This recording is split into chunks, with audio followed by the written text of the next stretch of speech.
If you're worth your salt, you better learn some additional skills. If you're a company, you better learn some additional skills. That's the subject of today's show.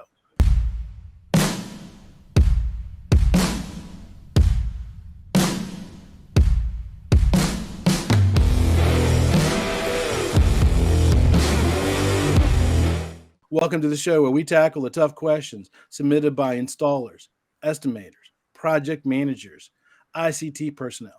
We are connecting at the human level so that we can connect the world. If you're watching this show on YouTube, would you mind hitting the subscribe button and the bell button to be notified when new content is being produced? If you're listening to us on one of the audio podcast platforms, would you mind leaving us a 5-star rating? Those two little steps helps us take on that nasty algorithm so we can get our message out to more people so we can educate, encourage, and enrich the lives of people in the ICT industry. Thursday night, 6 p.m. Eastern Standard Time. What are you doing? We do a live stream on TikTok, LinkedIn, Facebook, and YouTube, and sooner or later, Instagram. But I can hear you now. Chuck, I'm driving my truck home at 6 p.m. on Thursdays. I can't be watching the video. I'll crash my truck. They are recorded, and you can watch them on our website at letstalkcabling.com. Submit your questions early for preference in answering. Also, while this show is free, and it will always remain free, if you want to help support this platform, you can support us through Patreon. You can support us by going to the website and looking at our Amazon links. There's lots of different ways. There's even a QR code where you can buy me a cup of coffee or even schedule 15 minutes with me after hours, of course. So as I mentioned, my dad always used to tell me, don't put all your eggs in one basket. And being a young kid, of course, I naturally said, Dad, we don't have chickens. What the heck are you talking about, Dad? He was way smarter than I gave him credit for. And what he meant by that was, don't just only be a one-trick pony. Learn how to do multiple things. As an installer, you wanted to be able to do copper and fiber, voice and data, voice and something else. As a company, don't put all your eggs in one basket. Don't just do cabling. Do other stuff as well, because that helps bulletproof your company, helps bulletproof your salary, and helps you keep the best people working for you, because nothing sucks more than having the best people working for you, and then you got to lay them off because you don't have enough work for them. Well, one of those things that you could be doing is sound masking. Now, I told you a lot of times there's a lot of facets to our industry, and Chuck can't know everything, but Chuck knows a lot of people. So I brought in WP Electric to talk to me about sound masking. Welcome to the show, Chris Germany and Robert Trimble from WP Electric. These guys have been doing sound masking, and they've got a lot of stuff to talk about. Gentlemen, welcome to the show. It's great to be here, Chuck. Thanks. Hey, Chuck, thanks for having us on. We're excited to discuss a little bit of this and see what we can bring to the industry. I always have my audience start off with knowing who my people on the show are, gaining authority. So we'll start off with you, Chris. Tell us a little bit about you and how you got into this industry. And remember, keep it to 30 seconds. Absolutely. So I've been in the industry for close to 2.5 years now. Prior to that, I was actually a recruiter in this business. So all facets of the industry are always very interesting to me, and I love it. What I do for WP is I go out, make new friends, new partners, build business, and support our Dallas operation here. And our Dallas office also serves as our main travel hub. Very good. Robert, 30 seconds. Who are you? Yeah, 30 seconds of my 30-year career in the low voltage industry is pretty crazy. Started as a young lad in back of a warehouse, and have worked in many facets from installer to regional manager to now senior business development manager for WP, and we've had some exciting things happen, so and we're really excited to be part of this show. Thanks. Very cool. Very cool. All right, so we'll start off with you, Robert. What is sound masking? Wow, that is a very broad question to ask, Chuck, but we appreciate the opportunity. Sound masking, as some people start to think that it's kind of like when we used to watch Get Smart, and Maxwell Smart used to come in with this cone of silence and drop down all your sound is dissipates. And sound masking has that ability where we can cut out that noise and the cross talking between conversations in an office space, healthcare space, even in classrooms. So what happens is we put some white noise into the space. Some of our manufacturers also utilize pink noise in the background, and it cuts down those conversations and unnecessary noises as we're operating our businesses throughout the industry. See, I already learned something new, because I assumed sound masking. I guess this comes from being an audio person, right? Because I worked on the sound team at church, and of course I got a studio with stuff. I assumed sound masking was, sound blankets and things you put on the wall to deaden. That's what I assumed sound masking was. So, and you already mentioned white noise and pink noise, and what's the difference between white noise and pink noise? Well, it's funny as you talk about that, because we talk about sound masking not only as like you were talking about putting blankets and foam and that's part of the acoustic properties into a room and deadens out those echoes and things where sound masking is noise. It's actually pumping white noise, which is just a disruptor of your normal tones, and then where pink noise is the other sides of those, the highs and the lows, to kind of smooth out that white noise, so you're not hearing some scratchy noise in the background as you walk into a room or into a building where you don't want to hear the sound masking. You want to feel like you have walked into a studio, very similar to a studio. So who would be a target? I know this question's not on the list, but it just kind of came to me. Who would be a target kind of customer that would be interested in sound masking? Wow, that's who. So I'll give you an example. We had a new manufacturer that we were trying to partner with, came into our office. Unbeknownst to us, they had their sample kit and they were plugged it in and they put it under one of our conference room tables. And left the conference room door open, which we normally don't because we have normal business going on. And so our team walked in, we were getting the sales pitch and the design pitch. And all of a sudden they flipped a switch and turned off the sound masking. And we could hear our teams talking about projects. We hear our accounting department and just that general noise. So when we're talking, we're a communication electrical contractor that has a staff that's in open office spaces, and so from a basic small company that may have 12 or 15 cubicles to large 2 million square foot facilities that may have larger open spaces, healthcare facilities where you have codes and regulations that you have to keep. So there's the scope goes from the very, very small office to the large, campus environment. So really everybody can look at sound masking. What are some of the components of sound masking? I mean, is it like super easy to do, or is it like extremely difficult only somebody with a PhD can do?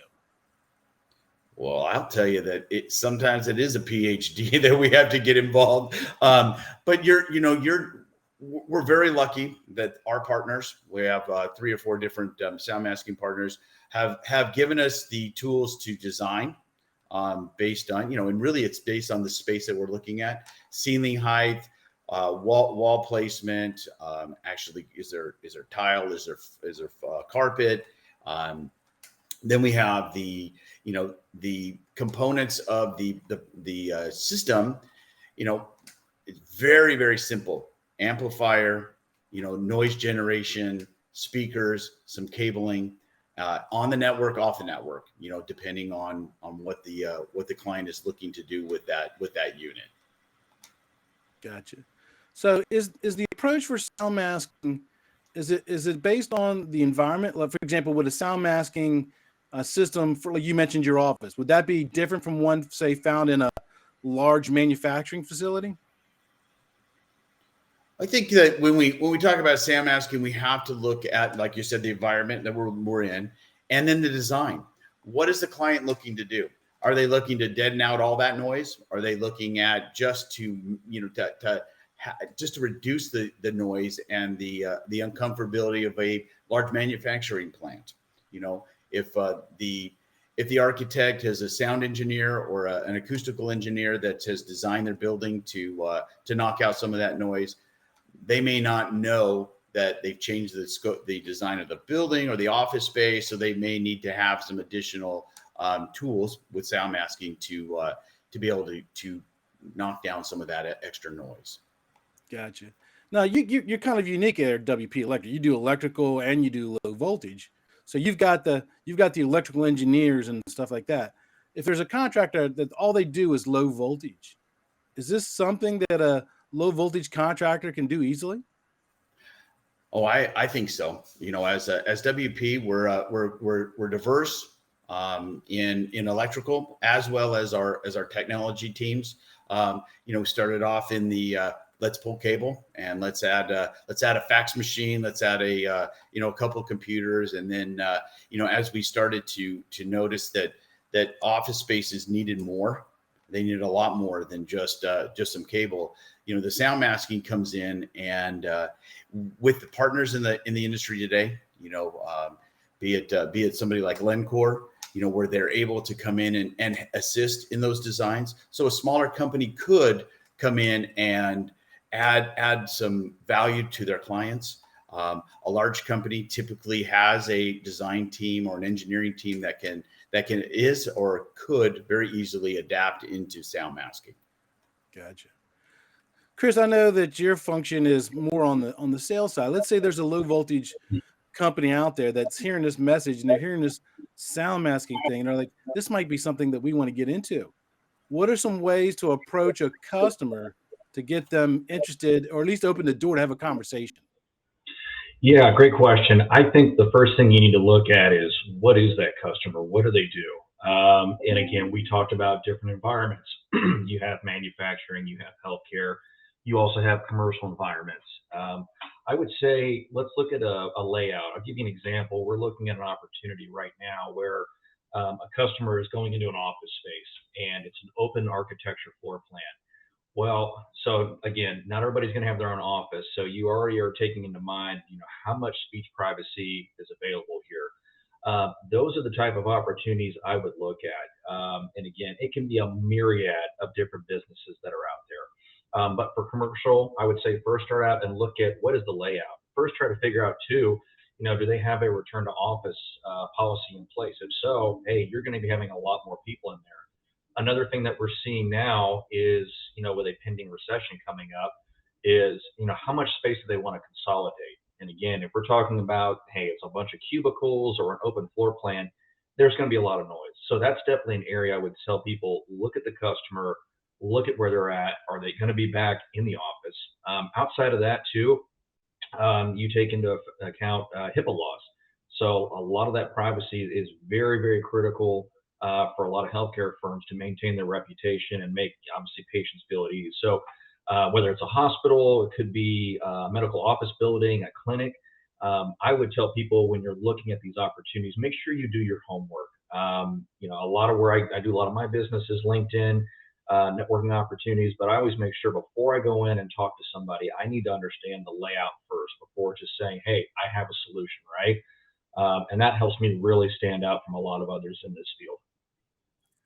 Well, that's assuming that you got the opportunity to get in front of the customer. Let's be honest. For every 10 calls that a salesperson make, they might get one return call. Of those return calls, they might get 10% the opportunity to even have a conversation with them, right? So you want to make best use of your time. And you mentioned a couple of different verticals. And for those who don't know what vertical means, it means like an industry. You mentioned the hospitals and stuff like that. If somebody new coming into industry, is there a particular vertical market they should try to target first? Because those are the ones who really understand the messaging of sound masking.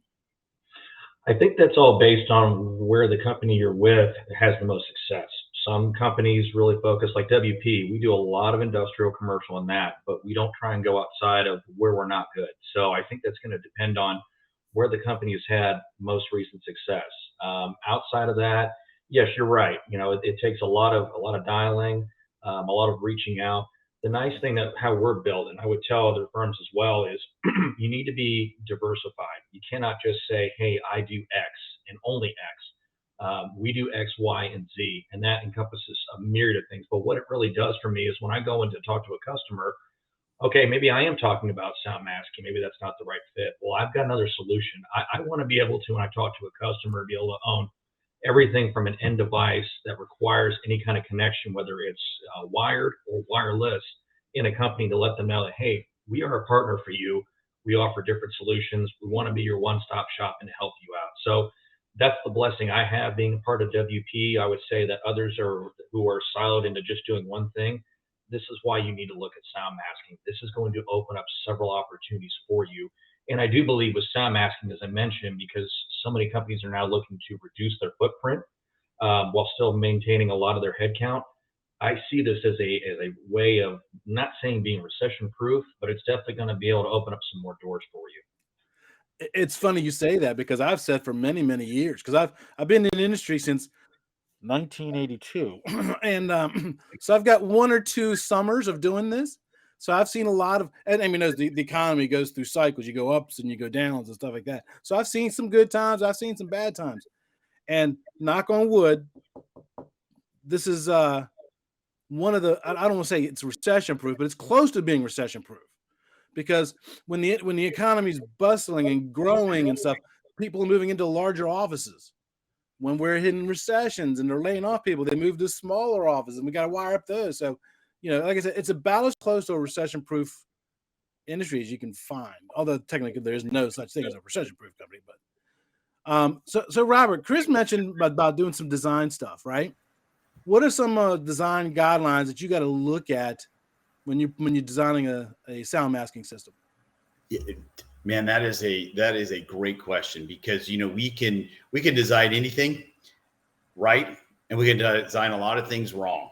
And really, when you're it's knowing the space, knowing that how large your space is, understanding again, back to the ceiling heights, and is it an open ceiling? Is it an open deck? Is it a hard lid? Are we talking acoustic tiles? Understanding what the environment is in the rooms. Are they putting high wall cubicles, low wall cubicles, desks? Do they have a lot of cut up spaces where you may have more wall space? So understanding the design of the building itself is key, and then understanding what is the client looking for. Sometimes they're not looking to have their hallway sound masked. Why over engineer and design in a hallway when there's no private conversations or excessive noise going on in those areas. So it's understanding how that client is looking at it, but then it's laying out where the primary spots for speakers. Are they going to be exposed speakers, above ceiling speakers, and then where are they going to put their equipment? Where is the amplifier going? Where do we have their devices going to be? Are they going to attach it to the music? Are they going to attach it to the fire alarm system? What is the code regulations for the fire alarm? So there's some ideas that we really have to sit with the client, the IT team, make sure that we understand the codes of that market, and how we're going to tie it into the entire building system. Since you're an electrical company, let me ask you this question. This is not one of our pre-arranged questions. Is there anything in the code book that somebody who's jumping into sound masking, they better know on top of what they should already know of doing low voltage? I'm going to say that it's not based on our electrical experience. It's based on our technology experience. You're walking into a building that, fire alarm, where you have mass exodus, where you're as you be tying the access control, because you have mag locks or electronic locks. We're also tying in the sound masking, either to turn off, during an event, or use it as a notification device to let people get out of the building, time to exit the building, pre-recorded devices. So again, depending on what the building codes are in that market, it's really understanding what the fire marshal is going to look at, what is the inspector going to look for, and tying it back into what those code regulations are. One other question. Yes, Are no code problem. suggestions? Oh, man, I love this question. I was a regional manager for STI Fire Stop for 4.5 years in the Western region, and being on the Fire Stop side, we were not a suggested product, right? It was a code-driven product, and when we talk about turning off sound masking, and it is a must, right? It is a code. Code is a must. The standards are suggested ways of doing business, suggested how manufacturers build their products together. Codes, we must.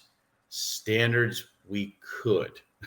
Right. And I think that's the biggest difference between code and standards. Yeah, I bring that up because I had a back and forth with somebody on social media. They said, "Well, codes are for suggestions. You don't really have to follow them." I'm like, yeah, that's not true. I said, well, technically they are suggestions until the local authority having jurisdiction adopts them. Then they become enforceable by law, and then you have to follow them. And I said they enforce it one of two ways. They enforce it either through inspections or afterwards, after the event. Like you mentioned, fire stopping. If you put fire stops are listed systems, they're designed and tested and then listed. If you don't put a fire stop system, if you don't install it correctly and somebody gets injured because you didn't install it correctly, the fire investigator is going to check into that. They're going to investigate. They're going to determine, look, these people suffered injury. These people died because the fire stop wasn't installed correctly, and they're coming after the installer. So, yeah, I just had to bring it in because it's just somebody said codes were suggestions. I was like, no, not. Nope. I suggest if you want to stay in business, you follow the codes. The person also said that the majority of the code, the majority of the U.S. follows codes from the 60s. I'm like, that's not true either. I even pulled up the NFPA map, the NEC adoption map, and shows, which codes are adopted by which states. Nobody uses a code book from the 60s. And it is so crazy when we get into those arguments with our customer. Sometimes customers are, well, we don't want to do the fire stopping. I see it costs, X amount of dollars, or I don't want to connect this dry contact to my fire alarm system. That's a separate system. And, today's market, when we walk into that front door of a building, we have to adopt that building is the entire system. And it's not just the IT department or the facilities department or the infectious control department if you're in a hospital. It's the entire suite. It's the entire 4 walls that you're walking into, and that's where we have to really look at and adopt our business practices too. Yeah. The biggest area of there's a pinch point for a customer trying to get away from the code is removing abandoned cable. But that's not a part of today's show, right? Yeah. So let me ask you this question. We've been talking primarily about the private industry. What about the government? What about a secured site? Is there a different approach or different things you need to do for a secured site for government? Well, the government definitely has a much broader view of how they do sound masking. It may not just be your standard, hey, we're going to put it in the ceiling and we're going to cover some space. They're also talking about air handling ducts. They're also talking about hallways and private areas that you may not do in a commercial or basic commercial building because of the sensitivity of their information. So sometimes we even have to get into that air ducts and air handling systems to make sure that noise is cut at the return and the registers. So it is a little different, and you need to understand that again, it's not just code. This is what the government requires. Period. Right. There is no black and white mean, it's all black and white for them. So let me throw you a sample, a situation. You tell me if this is a sound masking device or not. So many moons ago, I was a young installer, and we're doing work at the Office of Naval Research in Washington, D.C. And they have their own little building. And one of the floors, or one part of one of the floors, is dedicated to the admiral who runs the entire thing. And we were sitting there, we were pulling cables, and they had these little things mounted to the glass on the exterior walls, right? And I asked them, I said, what the heck is that thing? And they said, oh, well, it keeps people from shooting a laser at our window to hear what the conversation is. Would that be considered a sound masking device? I'm not an expert with that, but I can say that it's part of probably a solution to dead noise. So if we're going to talk about sound masking, it would definitely be part of a system for them that would be sound masking. I think different from what we're talking about, sound masking is we're using sound generators. They're using dampeners to dampen the vibration of the windows and the glass that they have. So it would be part of, I guess, a sound masking system, but not, technically what the sound masking would be, whereas an installer would install. Let me ask you this, because I've done a lot of work in call centers, right? Call centers have a lot of noise. Right? And a lot of people congested together. Would a sound masking be effective in that kind of environment? Oh, absolutely. I mean, Chris and I are, I think we're working on right now in the Texas market that I think it's a 200 person call center, and that call center has asked for help. And what it does is it knocks down that additional noise from Larry and Sally sitting next to each other, but it doesn't overwhelm the caller.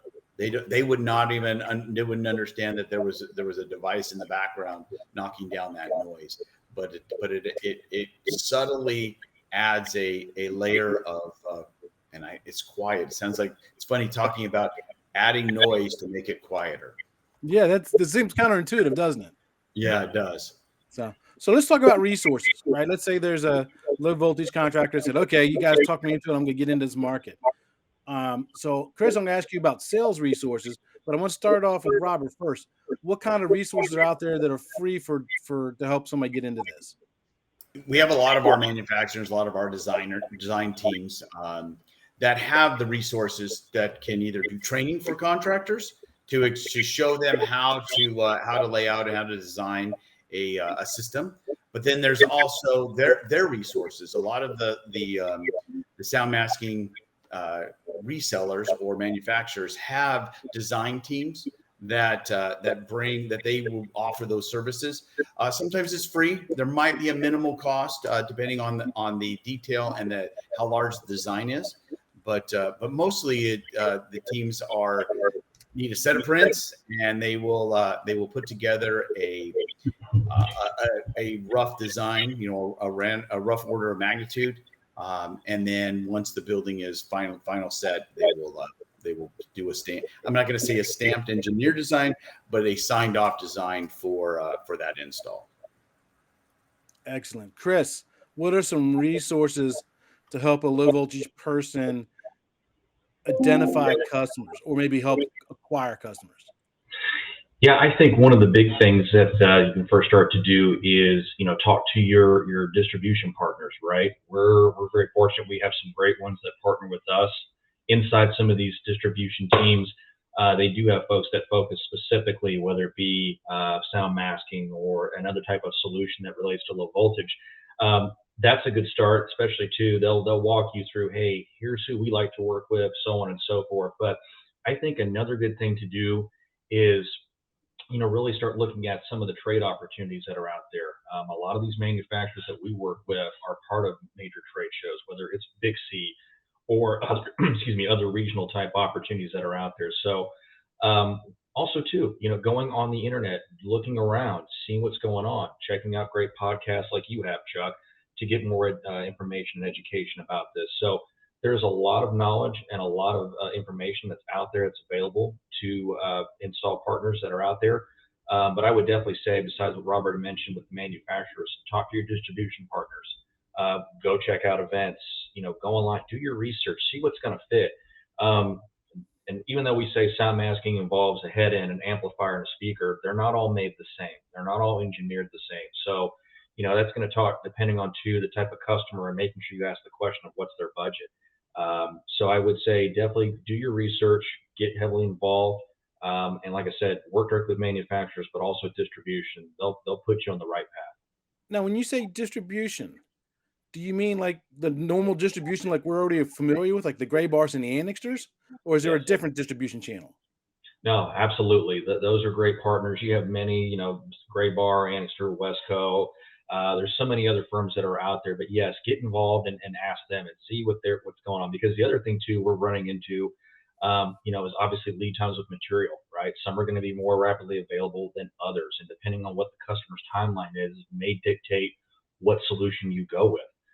As I mentioned too, budget, right? I always make sure when I talk to a customer up front, hey, what is your budget? What do you want to accomplish? But let's make sure, what we have for you is going to fit in line with what you need. So, and the distribution partners that we have many different solutions, many different levers they can pull to help us satisfy the needs of those customers. But yes, Chuck, to your point, those are exactly who I'm talking about. Let me ask you a question, Chris. This is something that people get hit with a lot when they're meeting with a customer. And you mentioned it already.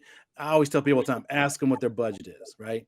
Because you don't want to find out that the customer's got Cadillac taste, but a Volkswagen budget, right? Mhm.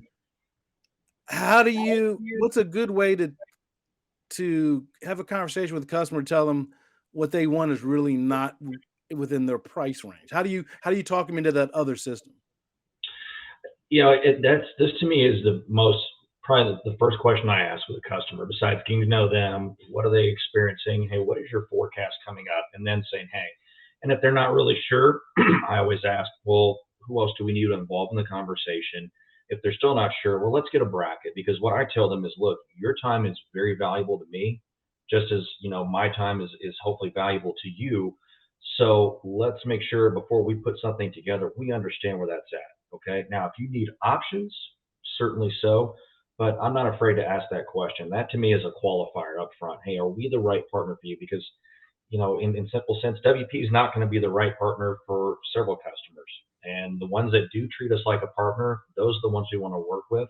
Because as I mentioned, we're not just doing sound masking, we do other things as well. But I would say to those that are getting into this, don't be afraid to ask that question. Look, there's so many clients, so many customers. We all get we get attracted, like, I need the biggest logo to have out there. Sometimes the smaller customers are the best ones you can have, and they'll understand and treat you like a partner out there. If it's something we walk into, like a cattle call where I'm going against 9 other bids, that's just not the business I want to be. And that's what I also do besides asking for a budget. How many other firms are looking at this, right?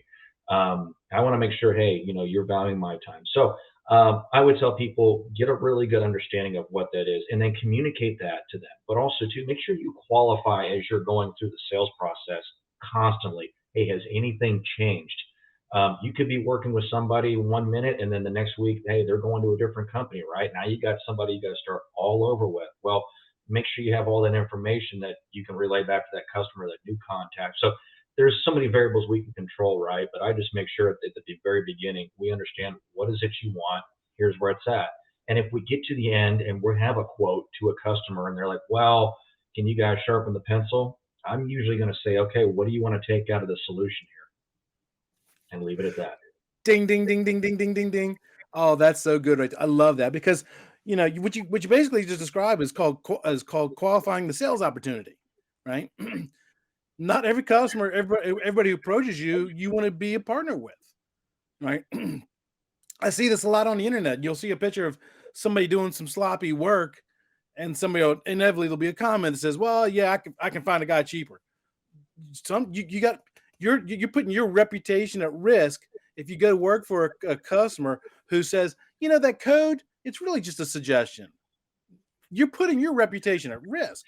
Which is more important, your reputation and your lifespan as a company, as an installer, as an engineer, as a salesperson, or just making that 3% margin on that one small little job that you'll probably never hear from that customer ever again?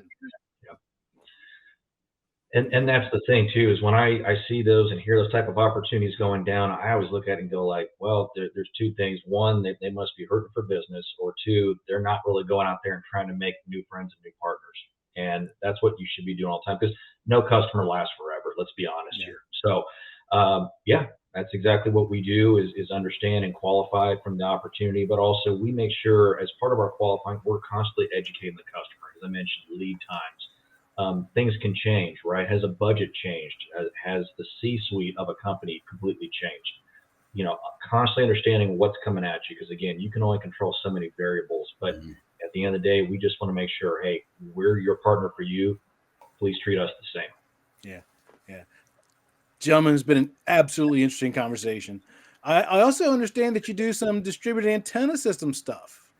Maybe a future show next year? We might do a little bit of that.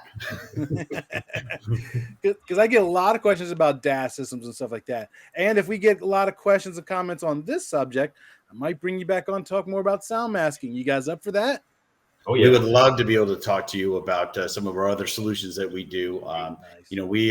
We have a great partnership and relationship in the market for passive DAS, and we have a lot of partners and relationships with active DAS. So there's two worlds that you can live in, and some are quick turnaround, some are a little bit longer to discuss, and we need, again, back to what is the client looking for, and what is the return that they're looking for on that DAS system.